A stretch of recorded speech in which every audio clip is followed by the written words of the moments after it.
नमस्कार, मैं हूं आपके साथ कविता राणा।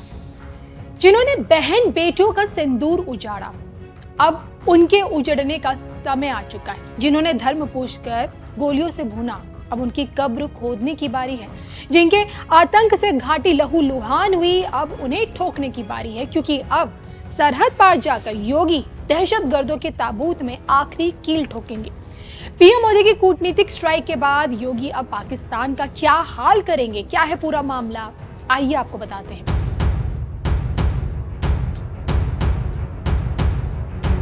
मठाधीश से मुख्यमंत्री बने योगी आदित्यनाथ, जिनकी कट्टर हिंदुत्ववादी छवि इस बात का सबूत है कि ना ही हिंदू धर्म से किसी भी तरह का समझौता योगी आदित्यनाथ को बर्दाश्त है और ना ही हिंदुओं पर होने वाला अत्याचार उन्हें बर्दाश्त है।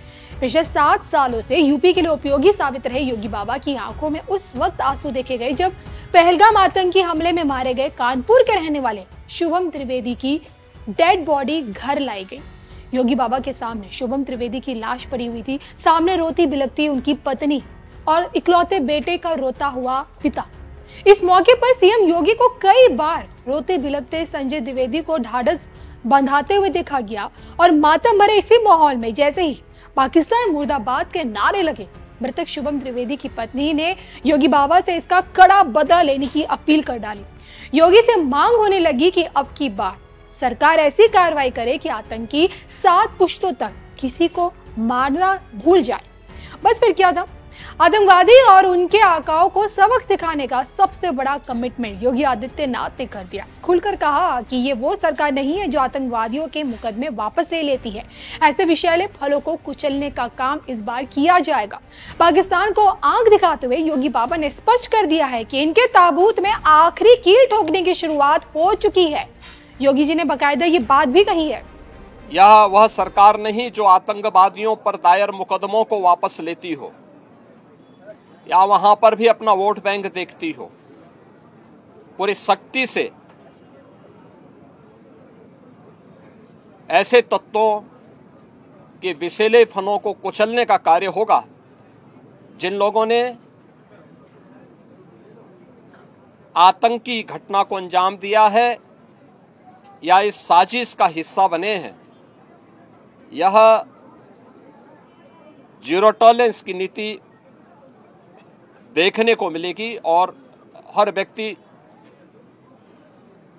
इस घटना के जो परिणाम अब सामने आएंगे उसको भी देखेगा। 22 अप्रैल को आतंकियों ने पहलगाम में जो हमला किया है उसमें कानपुर का एक परिवार भी इसका शिकार हुआ। इस परिवार का नौजवान शुभम त्रिवेदी, जिसकी 2 महीने ही शादी हुई थी, वो भी इसका शिकार हुआ।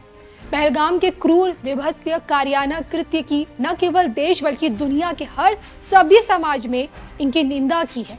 ये घटना बताती है कि आतंकवाद अपनी आखिरी सांस ले रहा है। तो योगी के इसी बयान से साफ हो जाता है कि अब ना सिर्फ आतंकी बल्कि उनकी आकाओं का खात्मा भी अब किया जाएगा।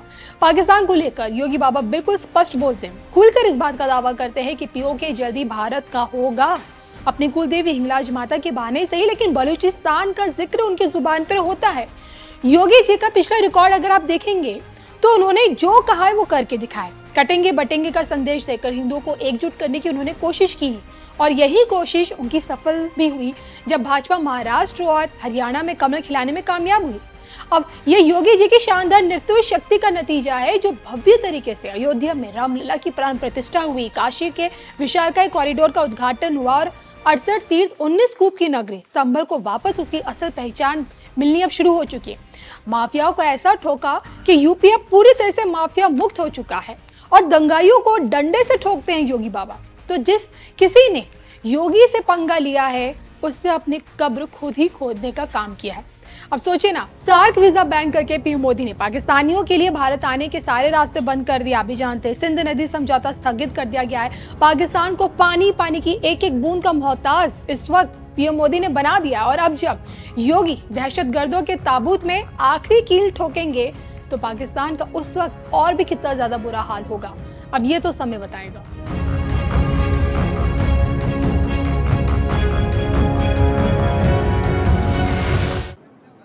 जाति और धर्म पूछ करके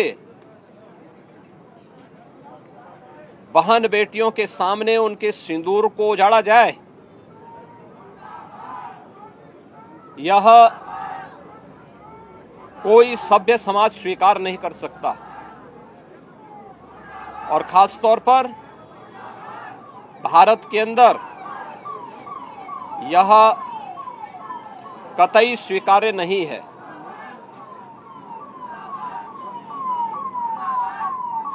भारत सरकार की आतंकवाद और उग्रवाद के प्रति जीरो टॉलरेंस की जो नीति रही है,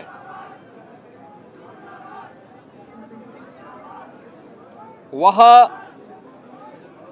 प्रभावी ढंग से आतंकवाद का नेस्तनाबूद करेगी।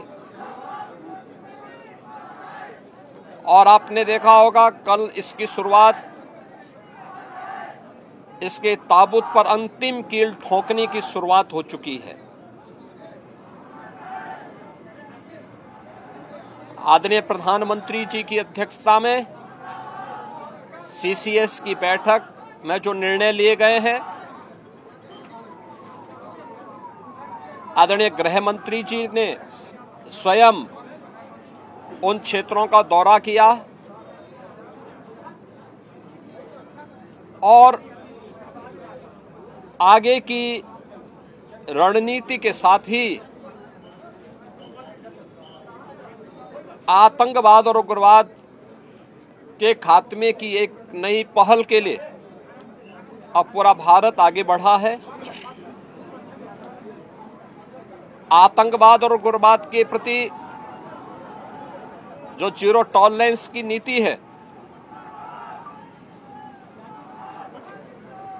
पूरे भारत को इस दुखद घड़ी में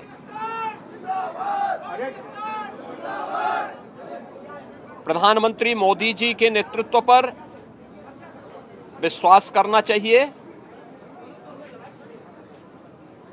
मैंने अभी शुभम द्विवेदी के परिवार के सभी सदस्यों से मुलाकात की है। उनके पूज्य पिता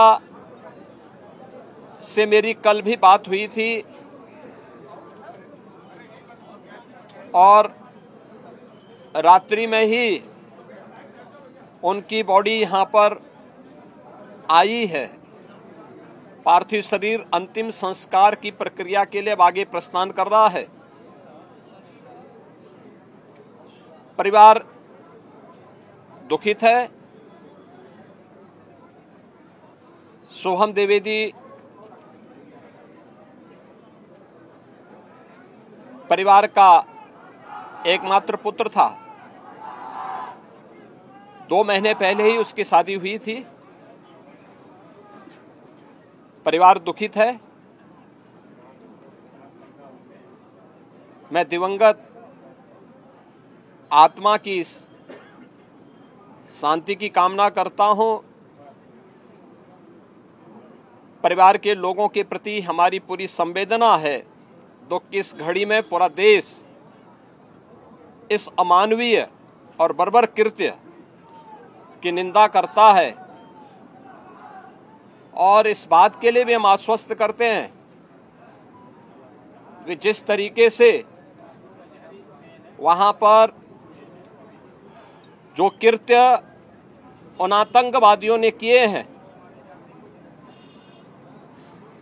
हिंदू मां बहनों के साथ जिस प्रकार की बर्बरता उनके सामने ही उनके सिंदूर के साथ किया गया है, इसी प्रकार से आतंकवादियों और उनके आकाओं को उसकी सजा जरूर मिलेगी। इसमें कोई संदेह किसी को नहीं होना चाहिए।